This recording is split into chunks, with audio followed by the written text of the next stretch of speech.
Welcome back to Sorry Not Sorry. I'm Pastor Krieg, alongside co-host here, Pastor Stephen Cholak, coming to you for Howdy. This episode 15. Episode 15. Yeah, Here we are. And we had previously at the last episode spoke about evolution, the different theistic evolution, young Earth kind of, and Darwinism.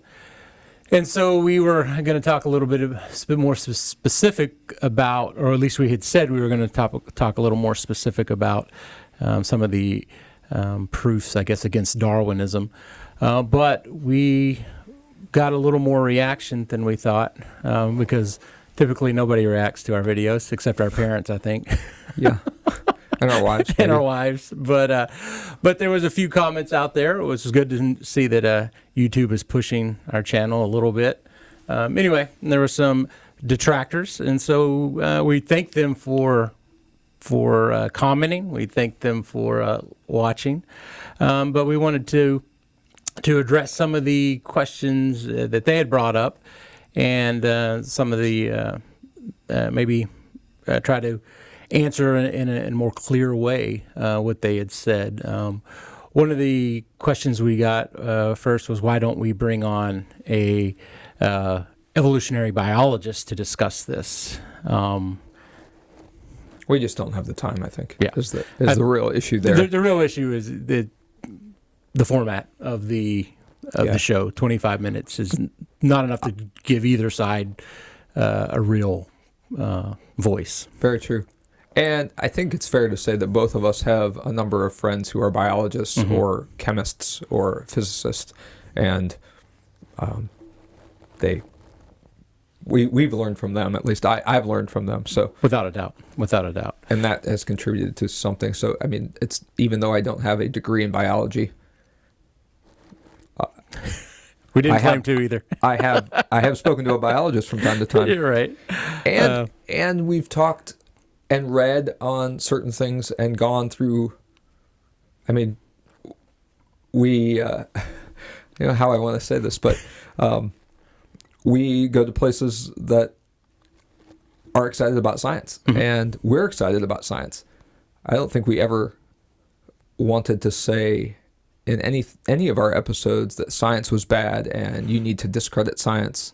No, I think we've specifically said just the opposite, that we are not anti-science. We appreciate science because of what it does for us. It allows us to explore God's creation in a deeper way. And so science has been very useful for us. It's done so many good things for us. I mean, just look in the science of medicine, how it has helped to cure diseases and Right. Give a better quality of life for so many people. And, that's just one example. I mean, even, taking us to the moon. And if you believe in the moon landing, that'll be a different. That's another episode for a different day. No, I believe in the moon landing. Just put that out there.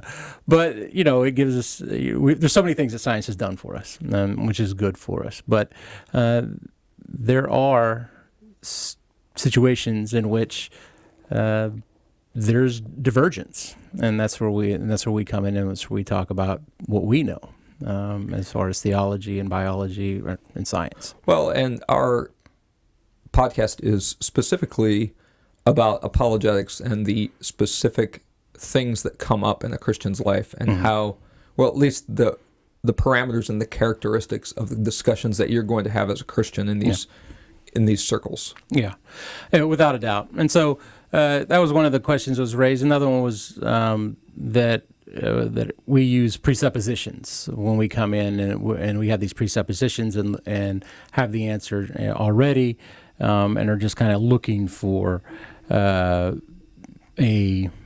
something to defend our belief. I don't disagree. We do have presuppositions. Everybody has presuppositions. Science has presuppositions. We always come to the table with a briefcase. Yeah. There's nobody that doesn't. And to be able to claim otherwise is just intellectually dishonest, or just not understanding what you bring of your own experience and your own understanding to the table. I mean, the presuppositions of science, they're existential to it. You have to. Nature exists, that it is discoverable, that there's uniform. Those are things that come with the scientific mind, and so we all have presuppositions. Yeah. One of the things that's really cool to me and has been cool to me was the whole idea of a scientific method. Mm-hmm. And so today I was sort of exploring some of the contrasts of what the scientific method was. And I was reading about Frank Wolfs, who's a professor of physics at the University of Rochester, who said this working definition for scientific method: the process by which scientists collectively and over time endeavor to construct an accurate, that is, reliable, consistent, and non-arbitrary representation of the world. And he goes on to give 4 specific essentials to the scientific method. The first one is observation and description of a phenomenon or group of phenomena. The second one is formulation of a hypothesis to explain the phenomena. Third is the use of hypothesis to predict other phenomena and to predict quantitatively the results of new observations. And then fourth is the performance of experimental tests of the predictions by several independent examiners. The first one there always hits me: observation. What you see is part of the scientific process, right? Mm-hmm. So then that moved me to ask a question. Well, what do you call science that doesn't include observation? Can you have science without that first essential that Dr. Wolfs suggested in the scientific method? And you can't. There is a certain category of science, theoretical science, that talks about certain things that can't be observed. Right. And then there's the observable, the other side, which are things like biology and chemistry, and that we can do experiments and we can actually watch them occur in front of us. Yeah, and for some of those sciences we use instruments. Some things we can observe with our naked eye, others we need a telescope, others we need a microscope, and so there are certain things we can observe, at least observe the effects of. For example, atoms and these types of things. We don't have an actual. We can't see electrons. We can see atoms. Yeah, atoms, but electrons we can't. We can't see those, but we can see the effects that they have, and so we have a good understanding of how they work and what they do. Now, I'm going to be the first one to say, too, that there is a ton of stuff about science that I don't know, and that I don't claim to be an expert in, and I don't think you do either. Well, I don't know. I wasn't. No. I got a BA in my undergraduate, so I only had to take like 2 sciences and 1 math. So, no, I am not in any means or stretch of the imagination an expert in science or biology or anything. But I also think that's sort of a straw man, that if you have to be an expert in it and have studied it and hold a PhD to be able to talk against it.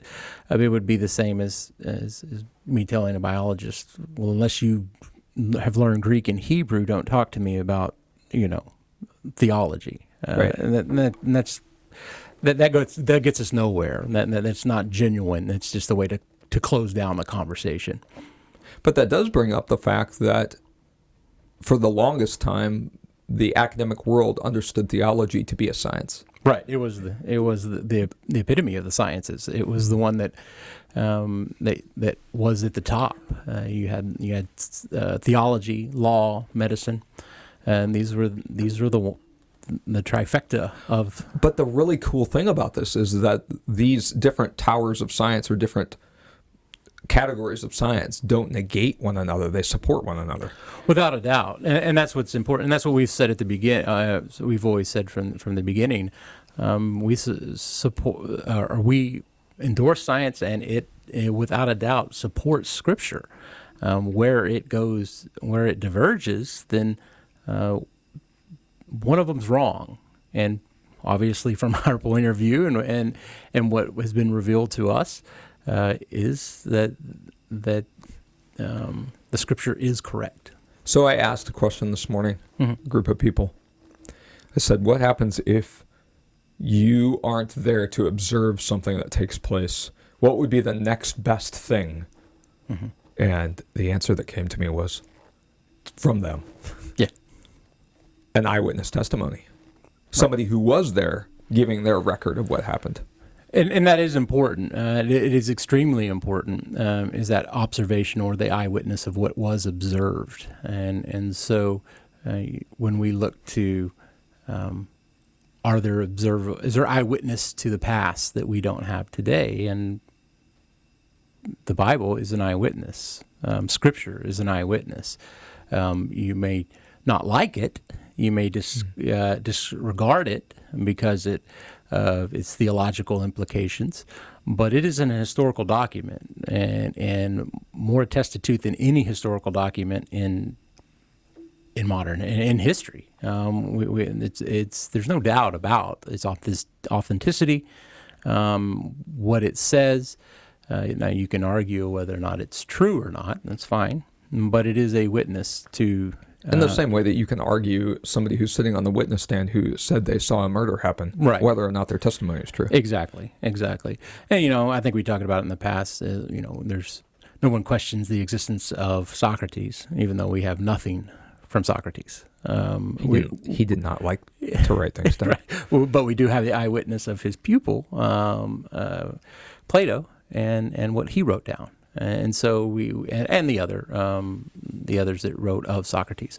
So we don't question that, nor should we of the things of Scripture as well. Right. Now, what should be stated and made abundantly clear is that faith deals in the unobservables a lot. Without a doubt. Well, and that was one of the questions that was posed to us. It says very early on, you say very early on that your God has physical attributes. You can claim light can exist despite the lack of sun. That is true. We claim that because light shines from your God. I would say from God, but yes, he is our God. He's everyone's God. With this claim made and quickly hand waved away, you must now defend your claim with evidence. Which direction do we point our instruments? If your God has a physical attribute, where's the evidence of that physical attribute? And I think this is one of the presuppositions science comes in with. Only the natural exist. And so we don't claim that. We claim, no, there is a supernatural realm in which you can't shine a telescope into or a microscope onto. And so in that sort of situation, no, there isn't going to be, I don't have a God telescope or I can't Skype God, but we do say we come in the presence of God and we do see him physically, at least in our theology, in the Eucharist. And when we have a consecrated elements of bread and wine that are body and blood, can we put that under the microscope and see Jesus' DNA? No. But is he there? Yes. It is quite humbling and exciting at the same time to know that God is not in a position where he has to prove. Mm-hmm.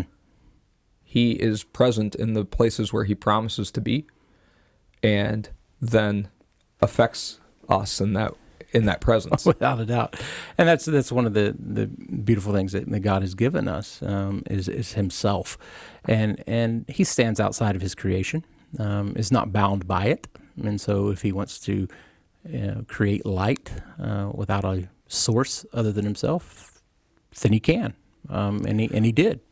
But he is the God who created these laws, these laws of physics and chemistry and biology, and for the most part, they follow those laws without any deviation of them, like gravity. Yeah, I can't explain gravity, but I can't see gravity, but I can see its effects, and I'm not going to question it. I'm not going to jump off a bridge. You just deny that it's there and jump off a bridge and see what happens. Right, exactly. Thinking I'm going to be able to walk through the air. We understand that. We understand and this is what science does. It's allowed us to understand God's creation in a deeper way, in a meaningful way, as far as the natural element goes. Right. But once again, the natural sciences don't speak to the supernatural. and that's a difference. And the presupposition there is that the supernatural doesn't exist, and that's fine if that's where you're coming from. That's fine, but recognize your presupposition. And I think what you and I were trying to say in our last episode is the fact that evolution is a theory, and if you don't have the Bible and you don't use the Bible as a tool or as an authority figure, you can come to some presuppositions. Right. And you can come to the table and say, well, what are the many different ways that we could get to where we are? I mean, our minds and our reason are wonderful at creating and exploring and trying to pull apart so that we can understand. And there's nothing wrong with that. Not at all. God's gifted us with intellect and discernment and understanding above all creatures, and we have that and that ability, and so we're able to use it for good or ill, and we've seen that throughout our history, recorded history, that we abuse our intellect and we also use it for good, and so we've been blessed with that, and it's only in the fall that we misuse it and in our sinful natures. Exactly. All right, what more should we say? Well, I think one of the other things that was brought up is there is no faith in science. You can't conflate evidence with belief. And I would say, there is a great deal of faith in science. I think, and I think this goes to, this is going to kind of cross over into almost a political, it has political connotations to it anyhow. But when we look, I know, we're supposed to stay away from that. But when we look there was a study done of over 5,000 biologists asking when life begins. When is the That is not where I thought you were going. Yeah. But Okay. Go ahead. Yeah. Well, when life begins, and life, they came back somewhere 98%. I think, 96% said that life begins at conception. That life begins at conception, and the person doing the study, the group doing the study, also asked their beliefs, their political leanings. 89% identified as liberal, 85% were pro-choice, 63% were non-religious. So we're talking about, we're not talking about a select group of Christian biologists. This is the mainstream biology. This is the science of biology. These were professors at universities throughout the world, learned men who know much more about biology than we do. And yet they say life begins at conception, yet they hold a pro-choice view. They hold a view that says that life is not really human until a certain point, or it's not worth the dignity of having a protection of life until a certain point, and that we can we can arbitrarily decide when that person's rights are granted to them. And so that takes, that is certainly a strong belief. That is certainly a position of faith, that you can discern when someone's life, when somebody has humanity, a clump of cells. It's not a clump of frog cells, it's a clump of human cells. It is a human fetus. Yeah, when is their worth and maybe arbitrarily, but assigning that at a specific time and not having any particular and it evidence or characteristic to assign it to that. It reminds me of Napoleon's quote in Animal Farm, and their animalist constitution, right? If you remember how it first comes to be, all animals are equal, but then at the end has to be amended. All animals are equal, but some animals are more equal than others. If you haven't, ladies and gentlemen, read Animal Farm by George Orwell or 1984, it would be appropriate for you to do that now. Yeah, exactly. So, but we have this position by these people that they would hold a position counter to what they've dedicated their lives to promoting. Or either that, or we would say that they don't value that they don't care about life. And I don't say that pro-choice people don't care about life or anything. I think they're misguided. Most of them are. I don't believe most of them hate people or want to kill children. Right. But there's a disconnect that this isn't a real child. This is, and that takes faith, a faith that is misguided nonetheless. But that takes faith to believe in something like that, to say this life has begun, but we can kill it. Well, and the other thing that was remarkable, I thought, about what you just presented was the fact that all of these biologists engaged in the actual conversation and in the study, the experimentation or whatever it is that they did. They questioned their own science in order to further their research and to come to a conclusion. I've seen a couple memes lately. Don't question the science. Then it's not science. Yeah, the whole purpose of science is to question the environment. Right. And so we and that goes to the point also that the science isn't, true science is pure, but science presented in our society isn't, because it's presented by fallen men. People can manipulate science. People can manipulate their findings depending on who financed the study. You know, I would go out on a limb to say 100% of the studies done by scientists that were funded by Exxon came to find out that, oil is a good for us. Or that fossil fuels are a net benefit overall, and we should continue to drill. A group funded by maybe say the Sierra Club or something probably has the opposite conclusion.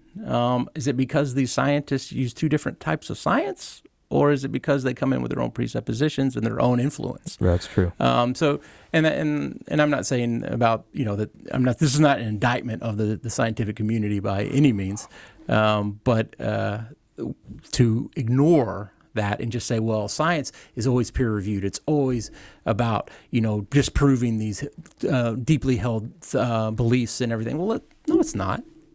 No, it's not.